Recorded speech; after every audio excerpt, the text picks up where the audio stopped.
You were supposed to drain the swamp. You were supposed to be about the little guy. You keep bringing in all these Goldman Sachs and big pocket guys into government like Tillerson. How's that good for the working man and woman?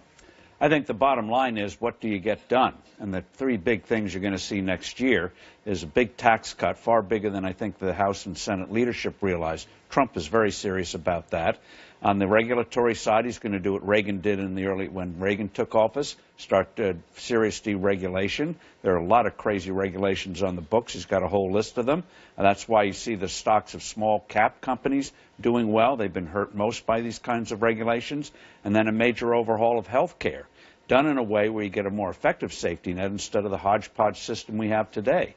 So the key thing, people don't look who's on your team as much as does the team score. To Chris's point, though, when you look, let's just take one of those things, because you put a lot out there. Let's just unpack tax reform, right? Sure. So history is an indicator for us here. As you well know, the last time we had a big tax holiday, corporate tax holiday, 2004, it was a total failure in terms of job creation and helping sort of middle America. It led to mainly the rich getting richer, which is not problematic if you're helping those you're intending to help, and it was mainly companies buying back their shares. What would be different this time when he cuts the corporate tax rate to 15%, which he'll get through this Republican Congress? Well, the 2004 thing was a one-shot. One-shots are one-shots. And they don't lead to long-term investing. The 2004 thing brought back $18 billion for the Treasury Department. Carl Icahn said to me last week, and as you know, he's a big Wall Street guy, he said we should have restrictions on buying back these shares so companies actually have to hire people. Well, this gets to things like the minimum wage. Trying to force things that you want to have happen don't work. We should have learned that from the 1930s and the 1970s.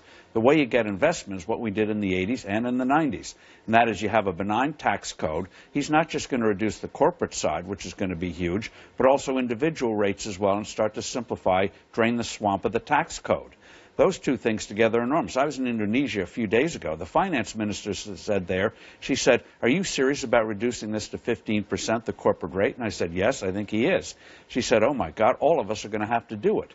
So you're going to see this pro-business push. The Brits have been doing this for years. The Canadians have been doing it. Why will it work better than the current reality, which is, sure, your notional rates are much higher, but the practical rate that businesses pay is routinely put at well under 20%. So why would it really be that much better? It's about 22, 23, but it's disparate. You get disparate results for all different kinds of industries. Some industries can knock it down to virtually zero. Others take the full hit. So why not just declutter the code and bring the whole thing down so you don't have to have an army of tax But the optics are, you're going to help who you are. And if you're a Goldman Sachs guy, you're going to help the big banks. You're going to help the rich. That's what's happened in history. And Trump said he would be different, that he owed those people nothing, that he wouldn't cut deals with the same old cronies. He would drain the swamp. And the joke now has become he's just bringing in bigger alligators. I mean, his last campaign actually had this ominous image of Goldman Sachs CEO Lloyd Blankfein. I mean, he hammered Goldman on the trail. Now he's got three big Goldman guys in Bannon, Mnuchin, and now Gary Cohn. Well,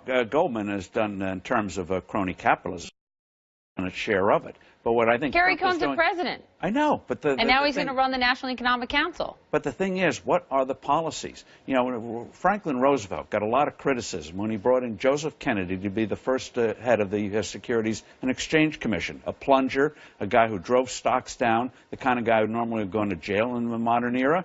Roosevelt figured this guy knows where everything is. He can get it done. And Kennedy was a successful SEC chairman.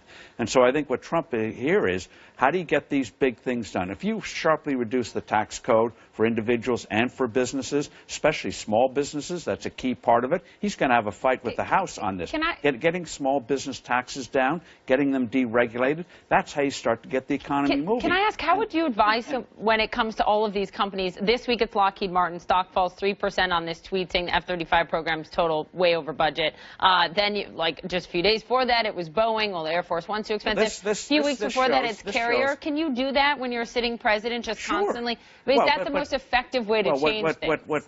What he's underscoring is, first, it shows he's not a tool of corporate America when each day he's whacking something that he doesn't like out there. But on the Lockheed thing, this is very significant when Mattis becomes Secretary of Defense. Why is it that these weapon systems programs for decades always take 15, 20 years, 3, 4 times, 5 times over budget? The procurement system in the Defense Department hasn't had a really serious review, I don't think, since the early 1960s. Because they're deep-pocket rich guys that are friends with the guys in government, and they get those fat contracts, and now we got a bunch of them in the cabinet. You know what drives up the cost? just horrendously is the constant changes you make. You know, when you remodel your house, you know, if you start making change orders, price starts really to zoom up. They do this on a daily basis. Got sweetheart deals also. And if you clean that out, you get a simplified. I used to head up the oversight board for Radio Free Europe and Radio Liberty, and for peculiarity of the laws, we didn't have to go by government contract regulations.